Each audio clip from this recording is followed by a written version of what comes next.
Hello, and thank you for tuning into this week's Mayor's Update. As always, we have a lot of important information to share with you this week, so please feel free to share this video with your friends, family, relatives, and anyone else who you think might find this information helpful over the course of the coming week. I want to start by thanking our poll workers and everyone in our city clerk's office for the work they did in this past week's election. This was probably a record turnout that we had here in Gardner. There was not a moment that there wasn't a line at the door for people who were coming to vote. So if you were working the polls, if you work here in the city clerk's office in City Hall, thank you very much for ensuring that the election went as smoothly as it did. I'd like to congratulate State Representative John Zlotnick and State Senator Peter Durant on their re-election, on representing us here in the city of Gardner, as well as everyone else up and down the ballot, from President-elect Trump down to everyone who worked on the question campaigns and everything for the hard work that you did in getting through the election. So congratulations to everyone who won in this past week's election, but really just a big thank you to everyone who participated in making sure that the election ran as smoothly as it did. It's really something that we should be proud of here in Gardner. Just as a reminder that our Veterans Day exercises, our annual Veterans Day ceremony, is scheduled to take place this coming Monday, November 11th at 11 a.m. in Perry Auditorium here at Gardner City Hall. I highly suggest you get there around 10:45, 10:30 just to make sure that you're in your place, because once 11 o'clock hits, that's when people start marching in. So again, that's taking place this Monday at 11 o'clock. The veterans organizations who march in will be in place so that they are ready to go come 11 o'clock. So when we say 11 o'clock, again, that's 10:55. So try to be there early if you can. And also, because of Veterans Day, City Hall will be closed on Monday. We'll reopen again on Tuesday. Just as a reminder, there'll be a special Thanksgiving edition of the Gardner Farmers Market in Perry Auditorium on Saturday, November 23rd. This will run from 10 a.m. to 1 p.m. There'll be everything there, from little knickknacks to vegetables to even turkey. So if you need to get your Thanksgiving turkey, that's a great place to pick it up. Again, Saturday, November 23rd from 10 a.m. to 1 p.m. Gardner Square 2 is pleased to announce the 23rd annual fund drive for the Memorial Lights campaign. This annual drive presents a wonderful opportunity for you to make a contribution to honor families and friends and show your holiday spirit and community pride. Forms are available here at the Mayor's office, at John's Sports Shop, and at the Velvet Goose. It can be dropped off on any of those, or if it's after hours and all of those locations are closed, you can also drop that off in the mailbox in front of Gardner City Hall. Not the ballot box, but the general mail drop-off box. And while we're on the topic of the Memorial Lights celebration, the annual tree lighting ceremony and holiday stroll will take place on December 1st from 4 p.m. to 6 p.m., starting at Gardner City Hall, going up Main Street and Central Street over to Monument Park. We do have the horse-drawn carriage rides again this year for free for people in the community that'd like to participate, and that is a fun way to kick off the Christmas season. So again, that'll take place on Sunday, December 1st from 4 p.m. to 6 p.m. Local shops, businesses, and organizations and citizens will also come together to join that parade. It's sure to be a fun time for all, and there'll be Christmas caroling at the end. On November 13th, the ever-popular Festival of Trees is coming back to the city of Gardner over at the Gardner Museum for its 19th year in a row. There is no pre-registration needed for this. It's a walk-in event, but it is a cash-only event for the raffle tickets to enter the raffle for the trees. The hours for this event are Wednesdays and Thursdays from 1 p.m. to 4 p.m., Friday from 1 p.m. to 7 p.m., and Saturdays and Sundays 10 a.m. to 4 p.m. There will be a turkey raffle coming up to benefit the Gardner CAC on November 15th at 7 p.m. at the Acadian Social Club. The CAC is one of our strongest partner organizations that we have here in the city. They've released some statistics this past month. In the month of October alone, 1,092 people were helped by the CAC's food pantry. 470 people attended the fellowship table to have a free warm meal. 235 families registered to receive toys from the CAC for the Christmas season.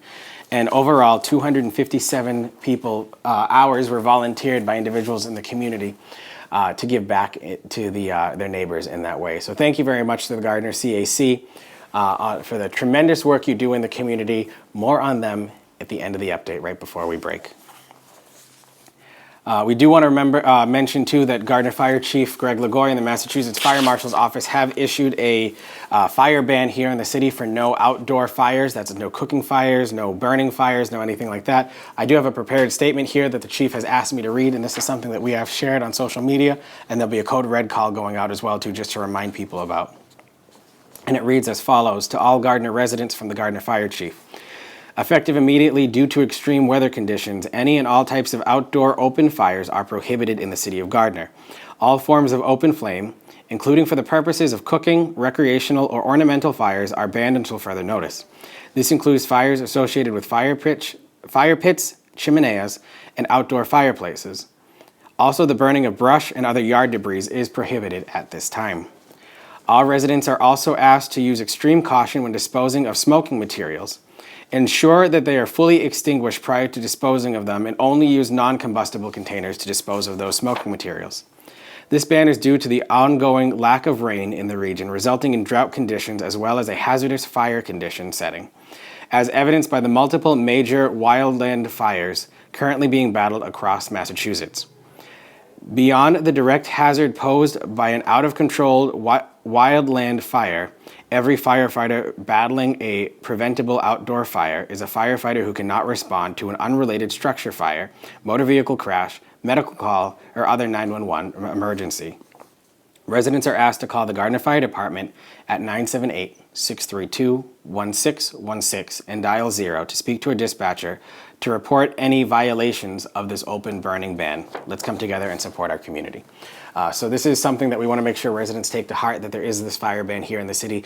There's been a fire burning in the town of Munson for almost a week now, and it's something that we want to make sure that we don't have that situation here in Gardner. Our firefighters have been dispatched several locations across Massachusetts as part of our mutual aid agreements with every community in Massachusetts to deal with these forest fires, and when they get out of control, they get out of control quick. So please take that to heart over the course of the next coming weeks. We'll be sure to tell you when that ban is lifted. The Gardner 2024 Household Hazardous Waste Collection Day will be on November 16th from 9 a.m. to noon at the Gardner Transfer Station. So if you're bringing anything that's considered hazardous waste material for disposal, you can bring that to the transfer station over on West Street. Proof of Gardner residency is required for that. And then because it is November, as always, we're having our second yard waste pickup of the month. Yard waste will be picked up again this month in the week of November 19th to 22nd, again on your normal trash day. So all of that will be coming up soon here in the city of Gardner. Now, one of the things that I said we would do is we'd get back to the CAC and their work that they're doing in the city and how it's, they provide vital services to so many of us here in Gardner. A couple of city council meetings ago, I talked to the city council about granting the CAC what's called a grant agreement lease from the city for portions of the building over at Waterford Street School, or the now Waterford Community Center, soon to be Gardner Community Center once all the construction's done, but we wanted to wait for the full name changing until everything's all set and ready to roll over there. What a grant agreement lease is that instead of giving someone a grant for money, we provide what's called an in-kind grant. So we give them the space as their grant. So we're not providing them a dollar amount, we're providing them space for free that they use in recognition of the work that they provide for the community. Throughout the course of the year, the CAC does so much with their food pantry work, their backpack program to make sure our students have school supplies, their weekly meal program so that people who can't afford a hot meal can get a hot meal, their work with the senior center, their work with the community, their work with the hospital, and there's just no way to enumerate the amount of people who the CAC helps in and out every day. So if you're watching this on GETV, immediately following this update, you'll see the official lease signing ceremony for the CAC signing their official lease to start their work over at the Waterford Community Center to create their new space over there and really expand and grow their programs. If you're watching this online, that'll be a separate video on the city's YouTube page, but either way, they're both over there. And I want to say thank you very much to Julie Meehan and everyone on the CAC's board of directors for really your commitment to us here in Gardner and to the community here. And I look forward to seeing how we can continue to grow and strengthen that partnership with the new space over on Waterford Street. That concludes this week's Mayor's Update. As always, if you have any questions on anything happening at all, please feel free to reach out to my office at any time. Thank you very much and have a great day.